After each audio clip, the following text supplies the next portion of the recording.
Welcome to the Sustainable Production Forum. Hath squile each tenoyup, toits tanakquian quinshaman, cease quian sna, an hath in squalowin, an wanoxt in squalowin teetseeds. Welcome everybody. It lifts my heart to welcome you to these ancestral lands and waters of the Huamathquiam, the Tsleil-Waututh, and the Squamish Oath Olcameo. I am Squamish and Stalo, and I'm standing on these shorelines where the salt water meets the shoreline and comes back into the forest with ancient trees, ancient cedar trees, ancient fir trees, and ancient maples. Welcome, OCM.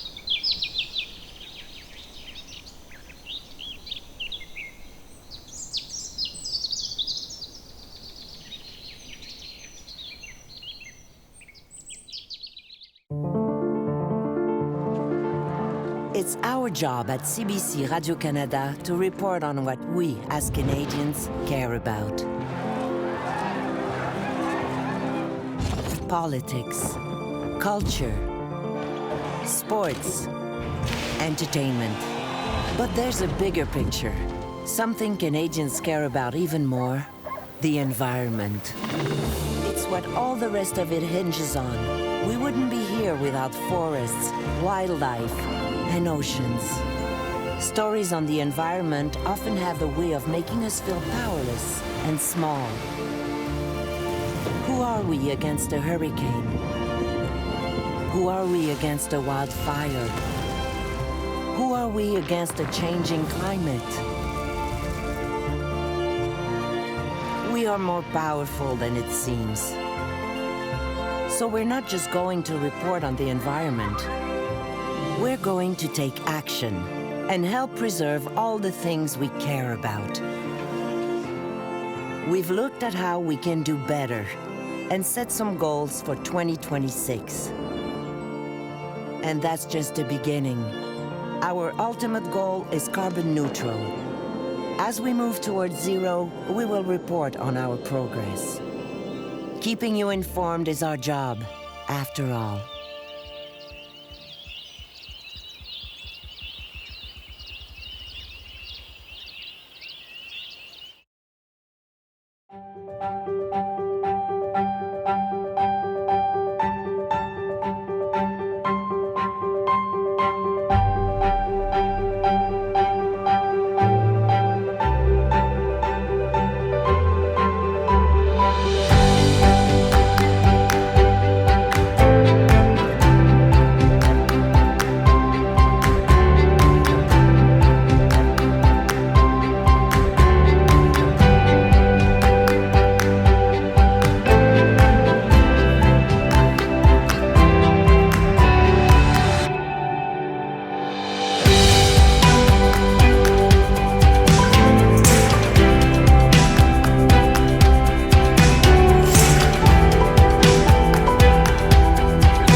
Ontario's film and television industry is committed to a sustainable future. The Ontario Green Screen Initiative is a public-private partnership of industry leaders that have assembled to provide the tools, relationships, resources, and educational opportunities required to make real environmental change. Visit ontariogreenscreen.ca for more information about how you can take part.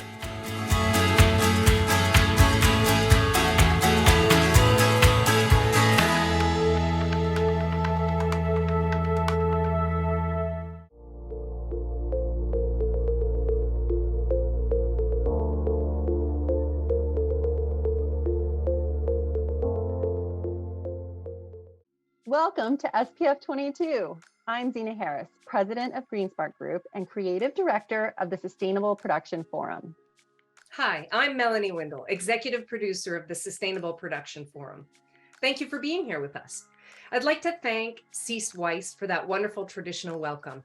I'm tuning in from the traditional territories of the Blackfoot Confederacy, Siksika, Kainai, and Piikani, the Tsuut'ina Nation, the Nakota Nations, the Métis Nation Region 3 in the Treaty 7 region of Southern Alberta.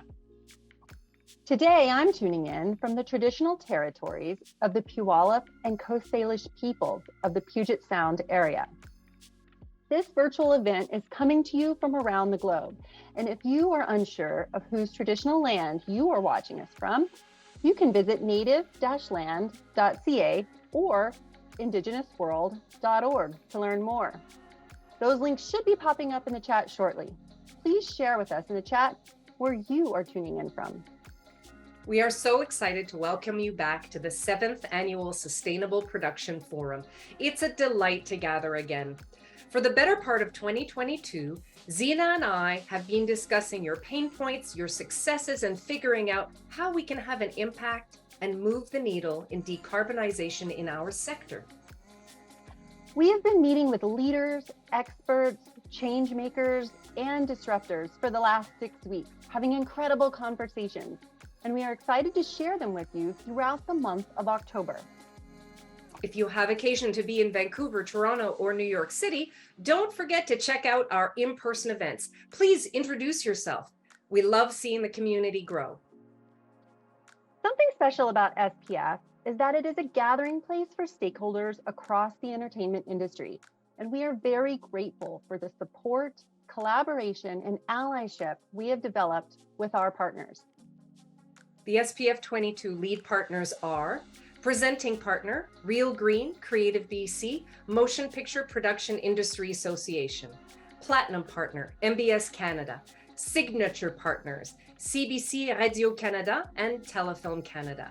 Please visit our website or check out our sponsor page on the event platform to get to know all our partners and vendors. A bit of housekeeping. Please take an opportunity to engage with the community board, to post or take our polls during sessions. Say hello to our partners and vendors. Please help us gather important measuring points by participating. Join the social media conversation by using the hashtag SPF22.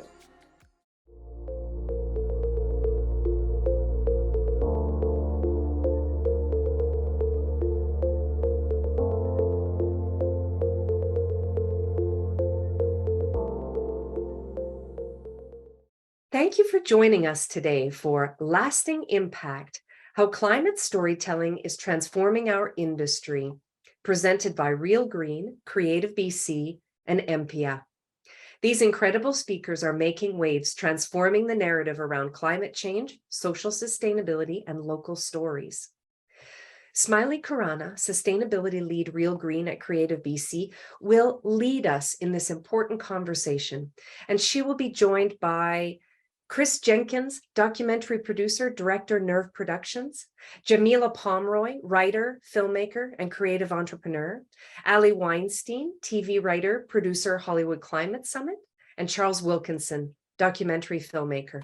Welcome, everyone. Thank you for being here. Welcome to Lasting Impact, How Climate Storytelling is Transforming Our Industry. I'm Smiely Khurana, Real Green Sustainability Lead at Creative BC, and I'm tuning in from my home in Vancouver on the traditional territories of the Musqueam, Squamish, and Tsleil-Waututh Nations. Today, I am joined by my fierce, change-making, inspirational friends and colleagues who are paving the path towards the future of our industry. In this time and day, the words climate change have been heard by young and old as the topic and effects are no longer foreign to this world. In the time of crisis, more and more people are looking to film and television, whether it is for escaping the real world for an hour-long episode, or it's to learn about the diverse landscape that our world is. Whatever your reason may be, filmmakers today have such a large influence over all generations. I'm excited to dive into this conversation with this incredible lineup on the importance of their role and how this can inspire more storytellers to think about how they can integrate climate themes and messaging into our programs. I'm also particularly interested in chatting a bit about intergenerational responsibility and how we can hold our current and new generations accountable towards change. So I'd love to take a minute for each person to introduce themselves and share what you're most passionate about when it comes to filmmaking. So whoever wants to go first, just jump right on in. I'll jump in. Hi, everyone. My name is Allie Weinstein. My pronouns are she, her. I am a TV writer. I'm currently the showrunner's assistant on a new spinoff of Orphan Black, which is shooting in Toronto. I was just there last week on set. And then I am also a co-founder and executive producer of the Hollywood Climate Summit. And within that, I mostly focus on climate storytelling. And last year we launched, I was the co-director of our launch of a pitch fest that focused on climate storytelling, as well as another program that Smiely was involved in called Climate Ambassadors Network. Yeah, and I feel like I tend to be most passionate, I guess, broadly, just in terms of representation within TV in particular, and within the writers' rooms that I've been in. But I definitely really hone in on climate storytelling. And then I also identify as queer. So I really emphasize intersectional climate stories and intersectional storytelling in general.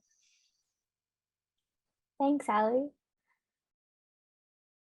Who wants to go next? Charles? Sure. I'm Charles Wilkinson. I'm a filmmaker. I've been doing this for quite a while.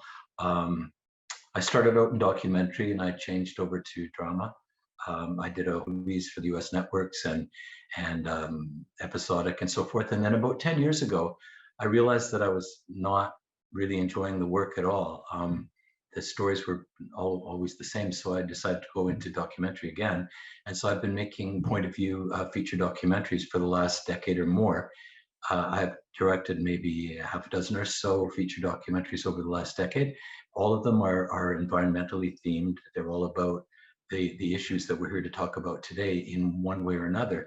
But interestingly, all of my work from the very beginning has always involved a strong sense of place. Even when I was hired to do, a movie of the week about whatever, they were often set against Any Town USA, regardless of where we were shooting. And I always fought really hard to have them placed against a very strong natural backdrop, because it changes the story. Any Town USA is that, but you set it against the Rockies and it changes everything. And I believe that that's an extremely important thing to do, to always reference the natural world that we live in. So that's my passion. Thanks, Charles. Jamila, I'll pass it over to you. I am a Kenyan-Canadian writer, director, and filmmaker based in Vancouver. I'm a multi-generational storyteller, and storytelling has been in my family for many generations, and I feel very thankful to be able to continue that tradition and do it in the film industry and in the publishing and new media space as well. I started off in the publishing and new media space as a writer. I've been writing for around 8 years for over 20 different globally recognized outlets, and I got into filmmaking about 4 or 5 years ago, and have sort of been pulling a lot of the same themes that I've written about in publishing and new media into the film world. And I definitely, my work spans a lot of different genres, from documentary and factual reality to dramedy. I think for me, my main career and life goal is just to really highlight underrepresented stories and narratives, but do it in a very authentic way that actually gives, if we're talking about, Black, Indigenous people of color, giving them the torch to tell stories in a way that really resonates with their own experience. And then when it comes to, climate fueled stories and narratives, I think that really helps to sort of break down the barriers of sustainability and make sustainability something that is relatable and feels attainable. I love that. Thank you. Chris, last but not least. Hey, Smiley, it's good to see you. So my name is Chris. I'm originally from Victoria, went to school in Vancouver, and I'm currently talking to you in Logan Lake, BC, where I'm filming a small documentary. I got my start in the film industry in the big productions being shot in Vancouver, Movies of the Week, TV shows, Hollywood features. And as I continued on that path, I realized I was getting burnt out and that, yeah, most of these stories were the same story over and over again. I had no plan to move into documentary filmmaking. It kind of found me, and I've been shooting and producing documentaries for a few years now, and it's the happiest I've felt in my career. I think one of the most fulfilling parts of making documentaries, or at least my experience with documentaries, is the connection to people, and how with a focus on environmental filmmaking, just how much personal stories actually do connect to the environment. And through that, I just find I've grown as a person, and nothing feels better than finishing a day filming this content. So for those tuned in, like as you just heard, we have such an amazing, incredible panel, and everyone here has, like, you know, clearly there's so much passion towards, you know, telling the stories that need to be told. So I want to just jump right in because our talk is very much focused on climate storytelling, intersectionality, intergenerational themes. What does climate storytelling mean to you? So if you could describe climate storytelling, how would you describe it? You know, when it comes down to it, the thing that really sparked joy in filmmaking for me was honestly watching documentaries with my dad. And my dad would sort of, you know, quiz me after the documentaries and ask me what I learned. And sometimes, you know, it was, as a kid, obviously you're bombarded with all of this information and whatnot. And I think, you know, bringing that sort of childlike wonder into filmmaking, but also realizing that, you know, your viewership is so vast and everyone's coming from different life experiences, different socioeconomic statuses and cultures, and, you know, really being mindful to create calls to action that can actually resonate with people and give them tools to bring those teachable moments into their own lives. I love that. Like really thinking about your audience and like what they're taking away, because that you're so right. There's, I think, films and even TV shows I've watched as a kid, not realizing when I watch those, when the same shows as I get older, like some of the underlying themes that are, you know, present that you don't connect to or realize because of the experience that you hold as well in life. I think it's so powerful. Yeah, anyone else want to add on to that? Sure, I think to that. Oh, sorry, Charles. Go ahead. Go ahead, Ellie. Really. Oh, I think to that point, you know, working in more narrative TV and previously in narrative film rather than documentary, the thing, I mean, and this works in documentary too, but I think the thing that I've been really trying to push in terms of narrative television is that every story should be a climate story. We are already living in the climate crisis. This is our everyday reality, and it needs to be represented in the content that we're watching every single day. Because, you know, if TV, based on what you guys are saying, it's like the reason you connected with that content when you were children is because you saw something that represented your own lived reality in some way, or something that you've already been thinking of that intersects with your lived reality. And if that's the case, and we're currently in a lived reality that is the climate crisis, then we should have those stories and those themes within that everyday content that we're trying to represent and connect to people with through our TV shows, through our media. So that's kind of like my really like base level definition of what a climate story is that so many things can be a climate story. And then if I were, usually how I like teach it to people or explain it to people is like, it tends to kind of branch off into two directions, whether you're doing more subliminal climate storytelling, where you're kind of changing things on set or showing things in the background or having like a more vague conversation about climate versus obviously content that is directly related to climate and you're having larger conversations about the climate crisis or how they're affecting characters' everyday lives. So I feel like it kind of falls into two realms a lot of the time. Yeah, you mentioned audience, and that word's been used a number of times in the conversation. I've always found that when you work in television, audience is kind of a vague concept because you can't see the people that you're talking to. But what I've noticed over the years, when you bring a picture into the theater, especially a Canadian film, frequently nobody comes. And that's been a real problem in Canadian cinema. But we had a real surprise. We did a picture a few years ago called Haida on the Edge of the World.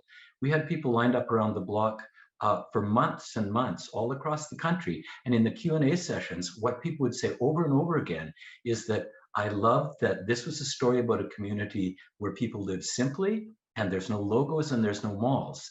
And I found that over and over again is that in our audience, there's a tremendous hunger for positive stories, not just saying, oh, corporations are evil and pollution is bad, but positive examples of what we can do, how we can live in a way that is simple and that is non-polluting and a good, strong takeaway. People will actually come out for that message, which, surprised me.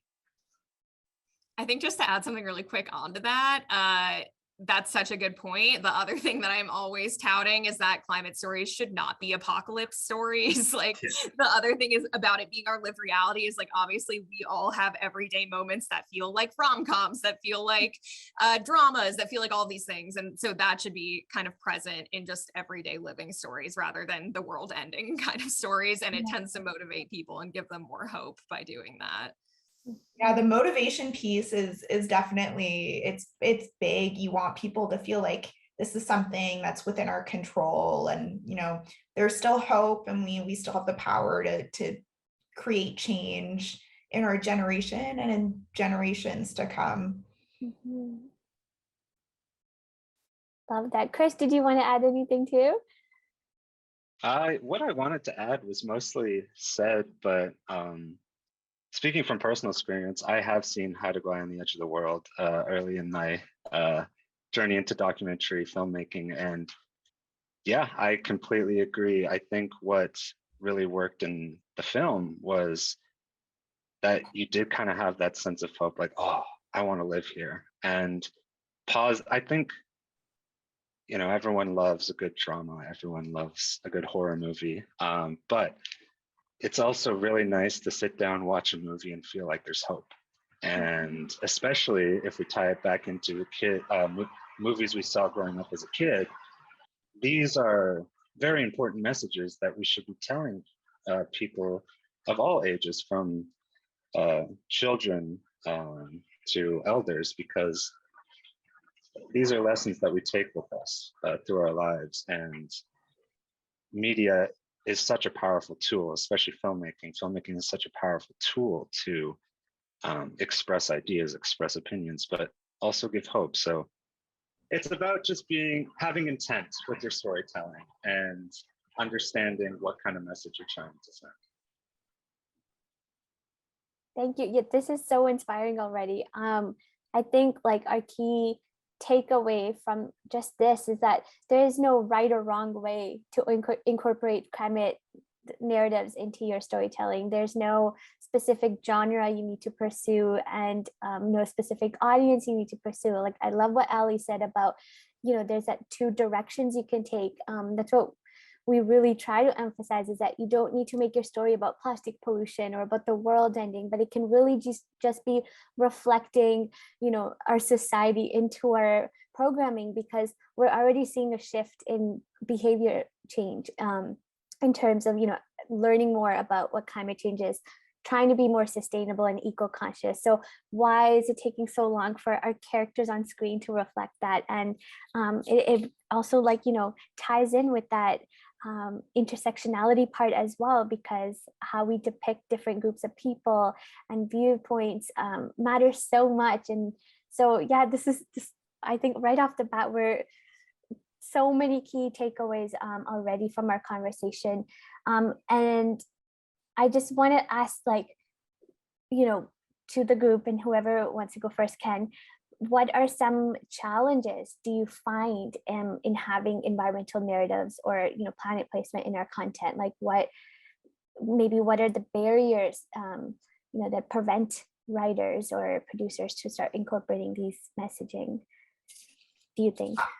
I think for myself personally, a big barrier that I have come across working with lots of different like large companies over the years as a writer is that it's a subject people don't like to talk about, but there is a lot of censorship. I've come across lots and lots of editors, broadcasters who would like to minimize certain events, minimize the environmental impact of things that I've written about or hope to make films about. And there is almost like this threat that if it is not minimized or if it is not sort of, you know, somehow worded in a way that reflects the outlet or network's personal mandate, then, you know, your funding could be taken away, or you're not going to, the piece won't get published, or you know, we don't want to end up in a potential, you know, legal battle over this. So I think a lot of the business side does creep into the creative aspects of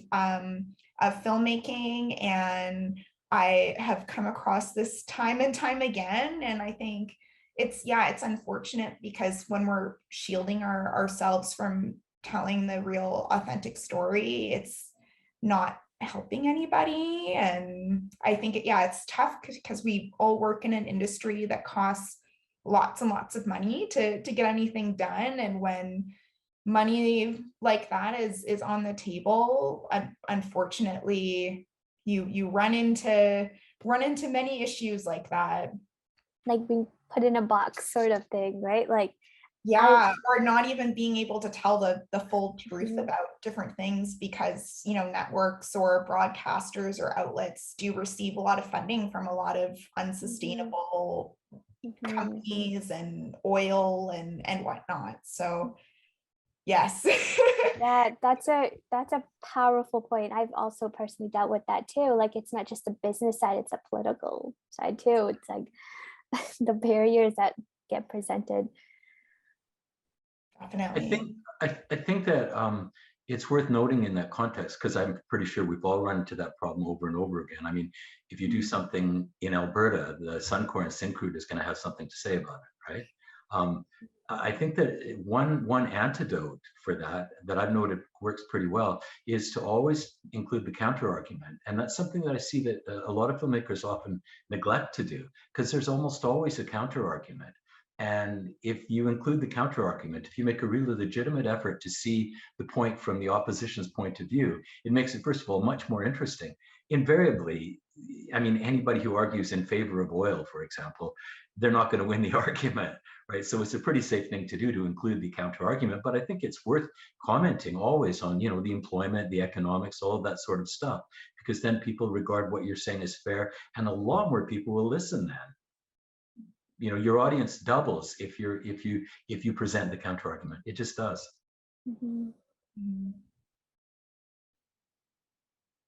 Yeah, I think similarly, based on what both of you just said, I mean, so much of it is that climate is still seen as a political issue. And I think especially within the US, it's like when I talk to production companies and like LA-based companies, you know, they're always looking at the marketing and the metrics and how to reach the entire company or the entire country in terms of the messaging they're giving out. And of course, as we all know, the US is a very divided country. And so it's like, it is hard to reach all those groups at once in their minds because they see it as a political issue. But I think the reality is, and kind of based on what Charles said, it's like, if you can put out this content in a way that is not blaming everyone for what's going on, except maybe the massive companies that are actually the cause of the climate crisis, that, you know, hopefully that messaging can allow people who may not normally engage with the climate crisis to associate the things they're experiencing in their everyday lives with the climate crisis as the reasoning. And that has to do a lot, I think, also with general media and news outlets. But like when it comes to scripted content, I mean, you have so much freedom to have those deliberate conversations between characters and have a character in a not like blamey way explain to that other character what they're thinking or where they're coming from. And obviously that is a really fantastic way to get through to people who may otherwise feel ostracized by these conversations. And I think additionally, one of the things I bump up, I mean, there's a lot of things, but one of the bigger things I bump up against in writing in TV rooms is that I think a lot of people just don't have a general knowledge of the reality of the climate crisis. And so much of this is also coming from an educational standpoint. And it's like, how can we bring more of Hollywood in to be educated on the realities of the climate crisis, how we intersect with them, why storytelling matters? Because so much of the time, like, for example, I could pitch a really awesome climate story for one of the characters in the show, but it'll sound really complicated to everyone else because they don't have this base level knowledge in climate storytelling. And so they'll be like, oh, the audience won't get that. Like, how are we supposed to explain that in like 3 sentences? And even though I, as a writer, am like, oh, that's so easy, this is how you would explain it, their brains shut down because they're like, oh, that's out of the scope of my own knowledge. And so often, especially, it's like it's like right now I'm the lowest level person in the room. So it's hard for me to go up against, there's like a huge hierarchy in writers' rooms. So it's like if the upper level writers and producers don't understand where you're coming from with that train of thought, they may just shut down and be like, you know what, this story is way easier if we go this direction because it's something everyone's familiar with. And I think so a lot of it is about familiarizing everyone with climate storytelling and with the realities of the climate crisis would help those stories move forward a lot faster. I love everything you said about that. And it reminds me of, I don't know if anyone's seen it, but there's this new Netflix show that has come out called Partner Track. And it's about this Asian American woman working in a law firm, trying to make her way up to partner. And the whole series is like focused on this big case with Suncor as their client and competing with this company trying to, expand clean energy and clean tech, and just kind of like this subtle way of kind of educating without making the show about, about sustainable production or the climate crisis or all. It's your normal workplace drama sort of story that we are used to, yet now there's being like this integration of those messaging that we're dealing with these different competing businesses and what I guess the challenges that are presented. So I just wanted to throw that in there. It reminded me, and we're starting to see the stories, but again, as somebody that's watched them, like I loved seeing something like that because we don't see a lot of television that scripted dramas, integrating these kind of themes. So I think that's, if anyone hasn't seen it, to definitely watch it. I think it's a good example of that.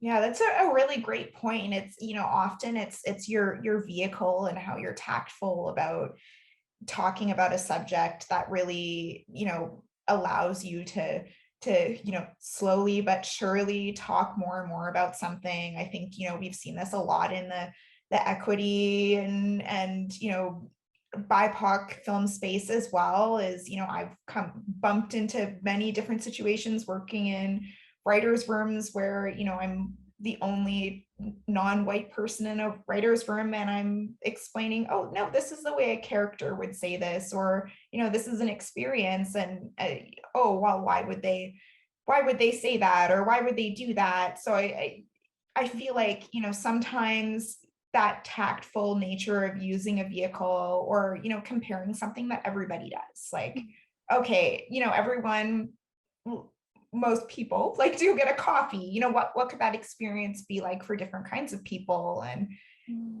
doing things like that. And on the flip side, I I've also kind of really learned to appreciate my niche. I think in the beginning, I wanted to just kind of, really target that,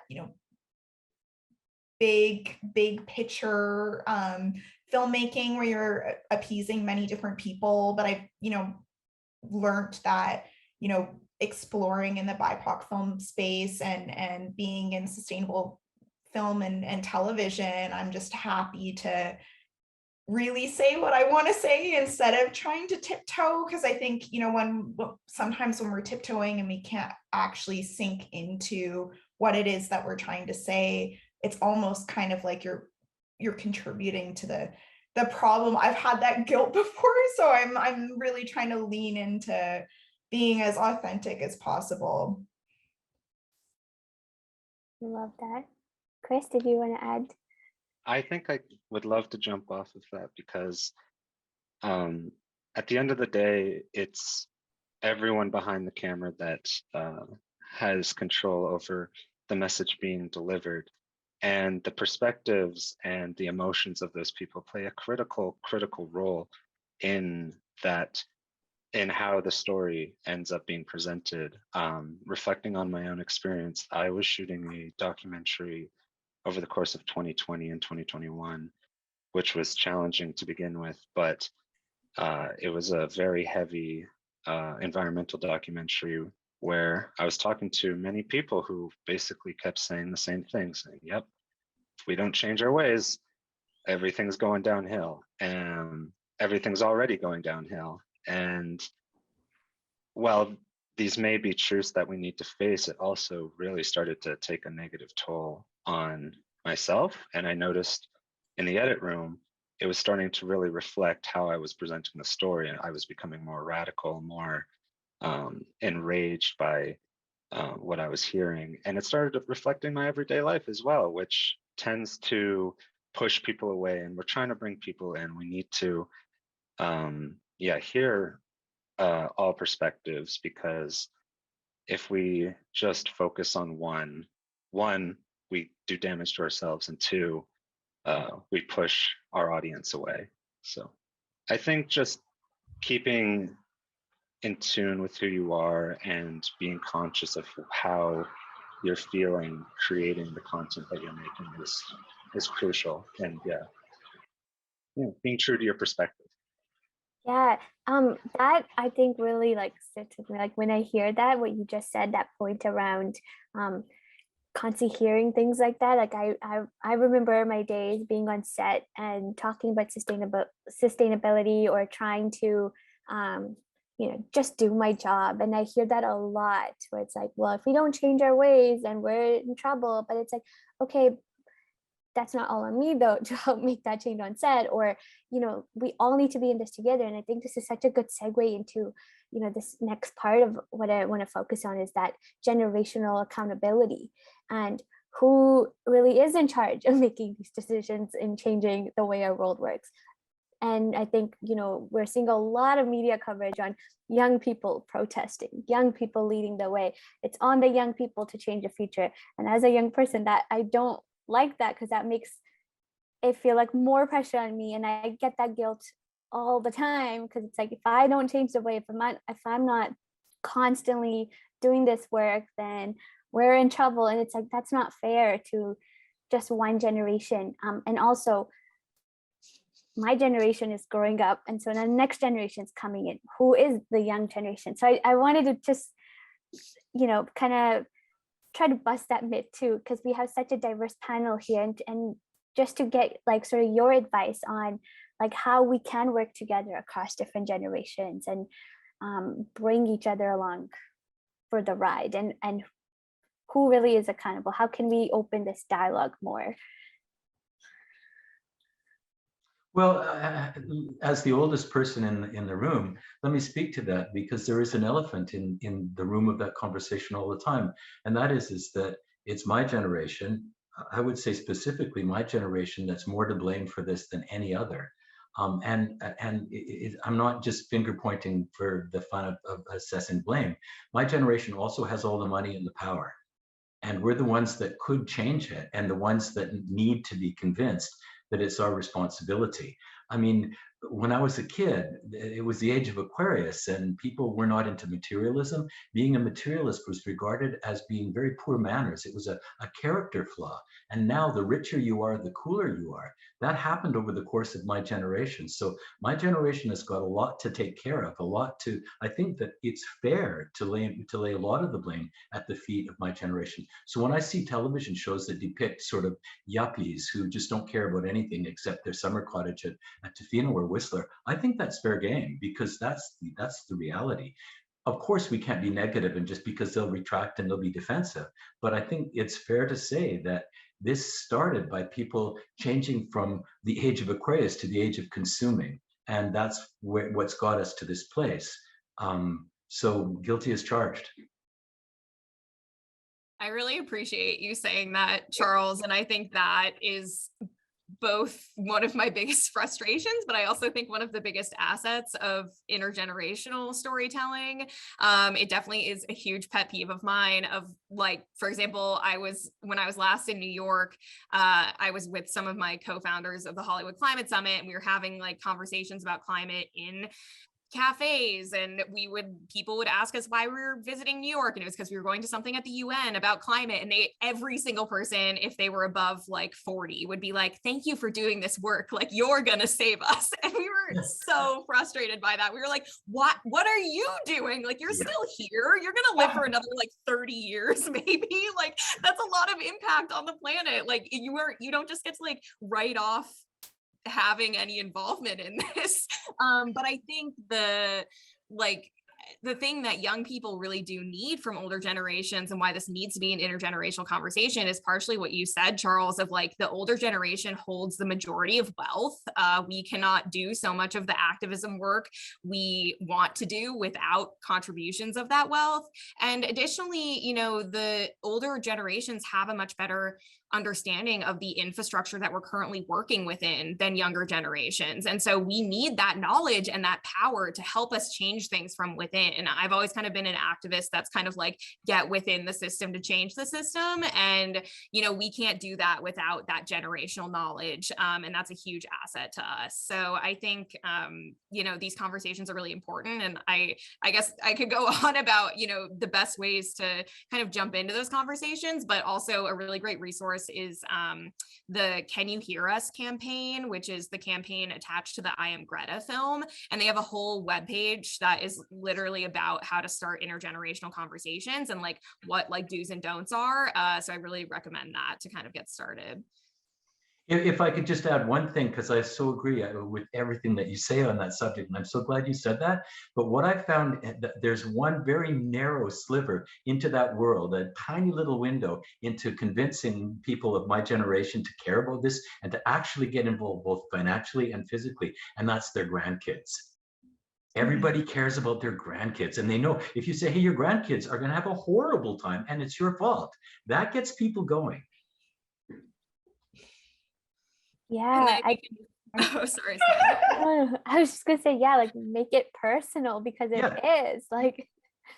Something else though that I found was really interesting. Like I just did a series with CBC, and one of our episodes examines the fashion industry, and it's something I'm super passionate about. And before diving super deep into the research, my general thought was, okay, well, there's more people on the planet, the older generation set us up for this situation. There's so many sustainable brands out there, we're doing amazing. But through research, and I just kind of realized that actually the Gen Z generation, with how connected they are to the internet, are actually throwing away more clothes than our grandparents' generation, and they're buying more clothes than our parents' generation. So I think while there are many aspects of the older generation setting us up for these situations, I do kind of fear that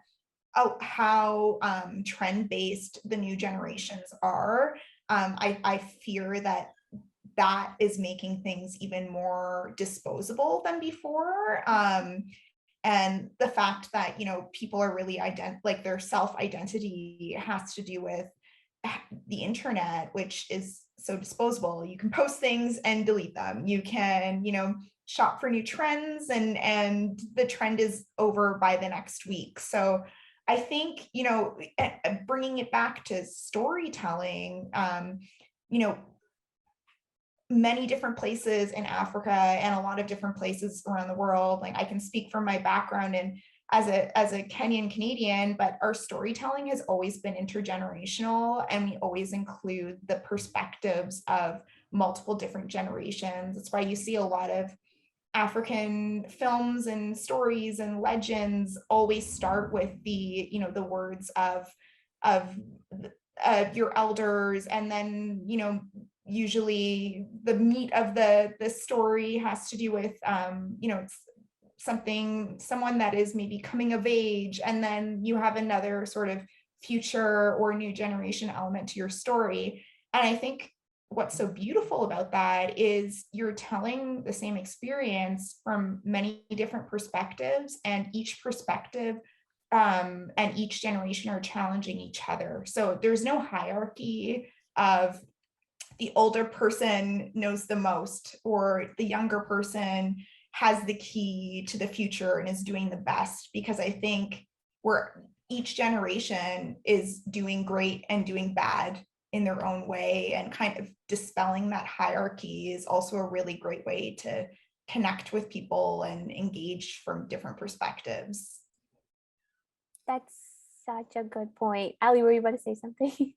Yeah, I think just to that point too, I think, and this is to be examined, I think, from all lenses throughout all generations, but I think like of questioning the idea of like Gen Z being more connected to disposability, because I think it's like, who is manipulating them into the reality of consumerism and social media.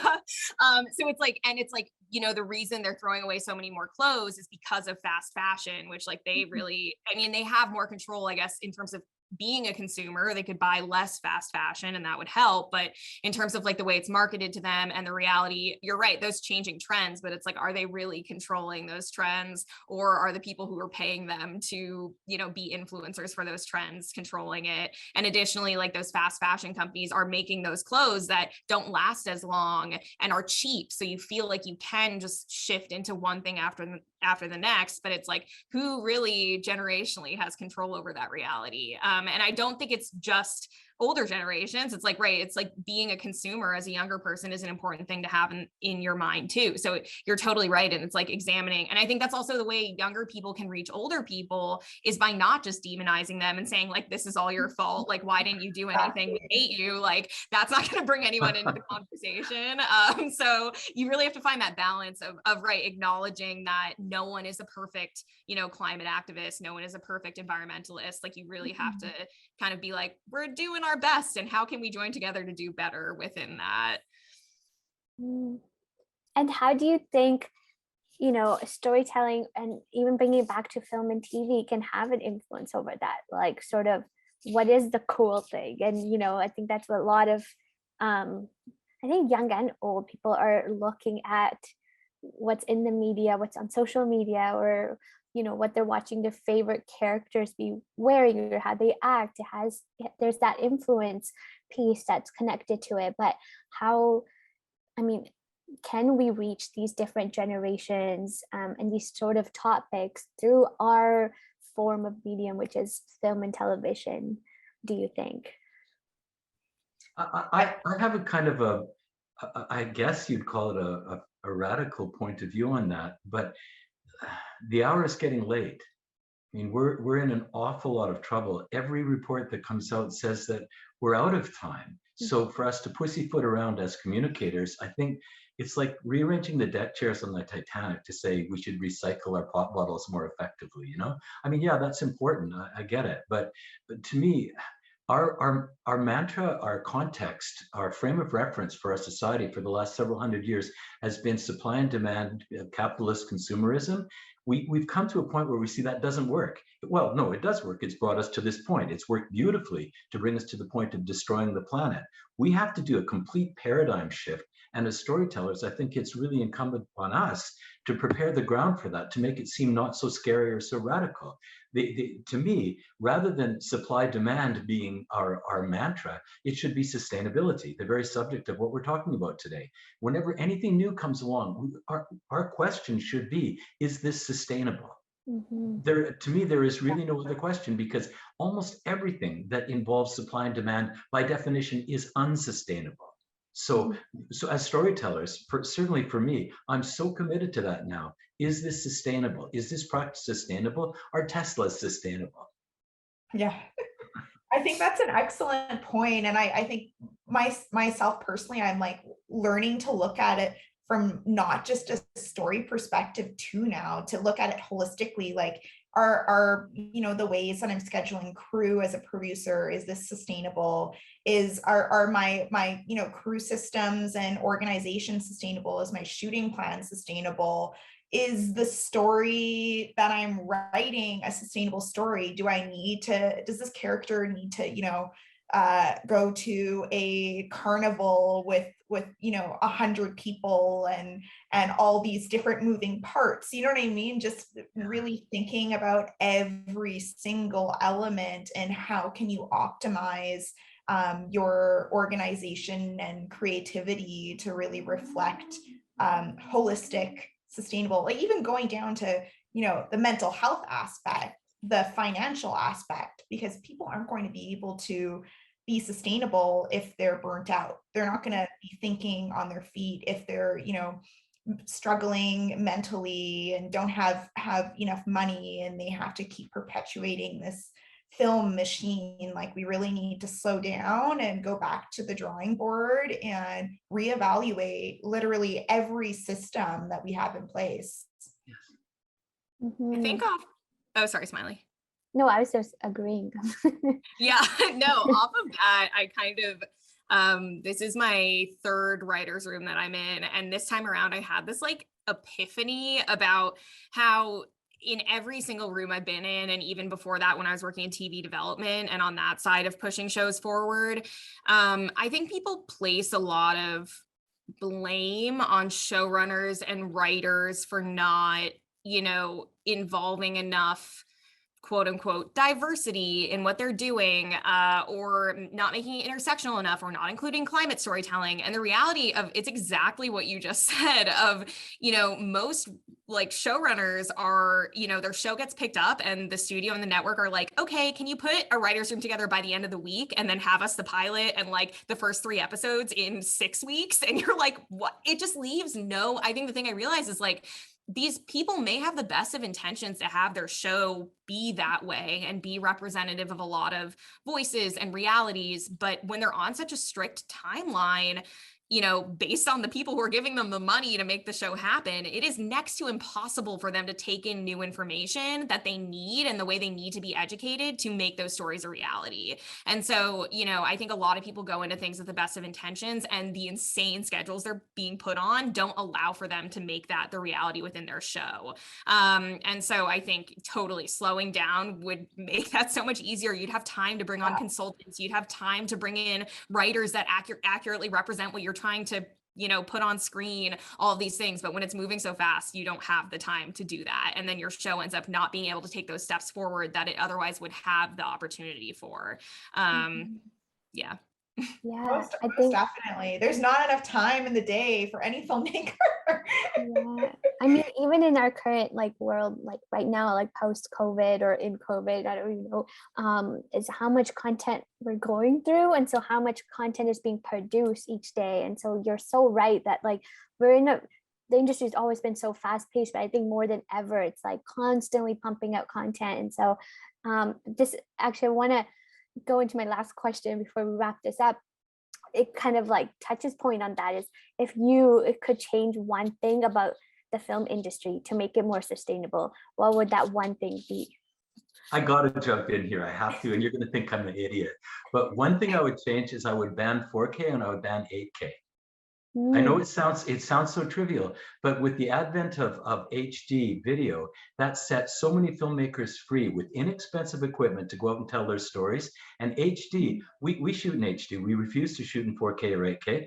Our HD shows play on the biggest screens in the world, and they look great. 4K, people say, oh, you can reframe and you can do effects and stuff.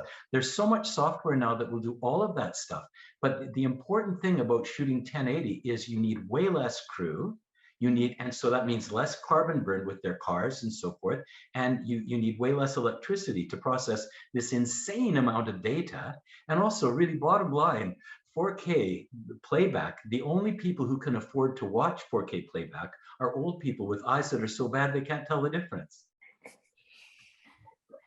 I love that. That's so, I don't think I've ever heard that suggestion, but like, I'm going to keep that for sure. Yeah, I think, it's a great point. And I think of, how technology is evolving. And, when we look at things like NFTs, and now there's, entire shows that are being based off of different NFTs and that sort of digital space. And we know NFTs take up so much energy and like, I know there are ways to optimize things, but I think examining our technology, but then also examining the laws and regulations that we have in place in the film industry, whether they be, on a broadcaster level, whether they be funding. I think it's time that, we've had the chance for people to willingly start making changes. I think it needs to, at this point, we need to start making laws to enforce this, whether it be, okay, you need to be, your crews need to be implementing this kind of behavior or planning if you're shooting a union show, or, things like that. And then when it comes to funding, I think that, if things are being funded through government funding, it should be mandated that different environmental practices are being put in place, and that we're able to share these narratives. I feel like I should let Chris jump in because I'll go. Yeah. I think I'm gonna offend some fellow cinematographers out there, but I think we just need a little bit less of everything on set. Equipment, crew, like kind of in the same boat as shooting in HD. It's just, when I talk to film friends, they're able to maximize the enjoyment from a beautifully well thought out scene. But when I talk to my non-film friends, they go, yeah, that was a good movie. Cool. Anyway, they don't really notice the intricate details. And I think they're very important. But also, I've found that restrictions create gold. And if you start restricting yourself instead of blindly signing checks, one, you save money. Two, I think you have the potential to create something fantastic. So I think it's both beneficial for production companies and for the environment if we just start restricting ourselves a little bit more in our storytelling. I just want to say I love that point, and it's so true, because I remember sitting with my grandpa and he would show me videos like scenes from movies from his childhood, like Bollywood movies, and how much he loved these like movies and these scenes that were like legendary for him. And in the scene it'd be like one plant, and then there's like they're filming on this one, like there's no location change, there's no like nothing extravagant, and it's something that he cherished for years and wanted to share that with us. So I think just coming back to like how it was done before we got to include all the like, this is my vision and like let's make it happen, and as big as that is, it doesn't mean that's going to be like good in general. Like exactly. I mean, in reality, like a lot of content is watched on phones these days. I mean, and a lot of mistakes can be forgiven in video. It's a hard reality, but a lot of content is consumed that way. So I don't think we need to be as worried as we used to, because you can still make something great. You honestly can make something amazing with just a camera and some friends. So. Mhm. I loved what Jamila said earlier about how when you're working on the script, you can restrict yourself by not having a crowd of 500 people in a nighttime scene and you're lighting every face. I mean, I see that, you know, I live in Vancouver and I see that all the time with the Hollywood North shoots that do here. They'll light a nighttime scene, they'll light the side of a mountain. I mean, the generating power, and it's all with generators. So they're sitting there cranking out diesel fumes. Like you could get the same effect shooting available light with the equipment that we have now. So I think that as writers, that we have a responsibility to concentrate on story, like you all are saying, and not on spectacle, you know? Or even like, Yeah. I just found out that, you know, most of the night scenes in Jordan Peele's new movie, Nope, which is offside, but all of that was actually shot in the daytime. Wow. Which is incredible. Like, so I think we can be innovative too, even if we do choose to do things that may be traditionally not so environmentally friendly, but kind of getting crafty and creative about it. Like I've never heard of that happening ever. Like obviously we shoot day for night all the time, but night for day, I've never heard of that ever. So yeah, it made me, definitely hearing that, it made me feel like, okay, maybe we can start thinking even more outside of the box. Yeah, I think that's kind of like that encompasses all of my number one thing, which is I really wish that both writers and also creative executives would start with an idea and have the impact of that idea in mind, both in terms of climate storytelling and also generally. It is just so much easier to execute those ideas when you're thinking about them and evolving them from the get-go rather than adding them in at the last minute or adding them in once you get to set. It's like by then it's too late. And if you start from the beginning, you have so much more opportunity to explain to everyone you're working with how to be intentional about it. And then it circles back to what all of you are saying about, okay, if we're intentional about this being a climate story, then we want to be intentional about how we are using resources on set. And then it like all kind of like is this big circle to me. If you start from the get-go with like even just like the tiniest like idea, to be intentional with that idea and have an impact story behind it. And like, what would your ideal impact campaign be at the end? What do you want your story to say, rather than getting to the end of the story, having like, you know, the final cut and showing it to people being like, let's create an impact campaign for this. Like, be more intentional throughout the entire process. That's a really great point, because I feel like all of the different aspects of film, like we're not communicating all together. Like you have your shooting crew, you have post, and then you have pre-production, and then you have development, and then the executive business, PR, promotional side of things.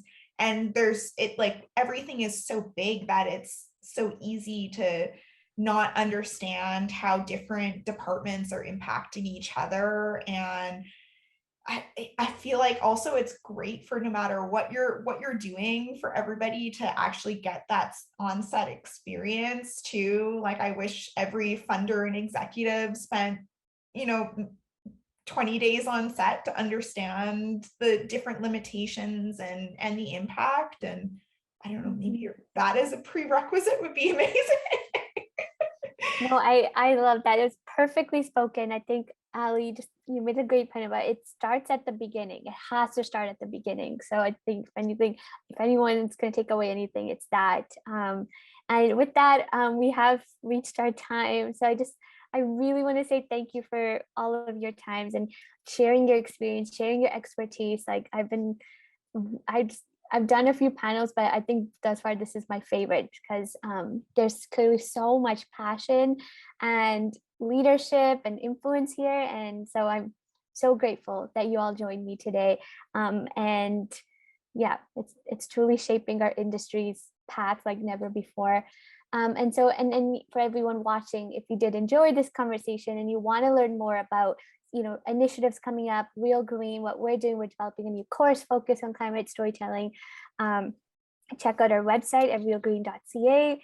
And make sure to follow all these talented filmmakers as well. And thank you so much again to SPF for giving us this platform. Thank you. You guys are all great. You give me hope. You know that?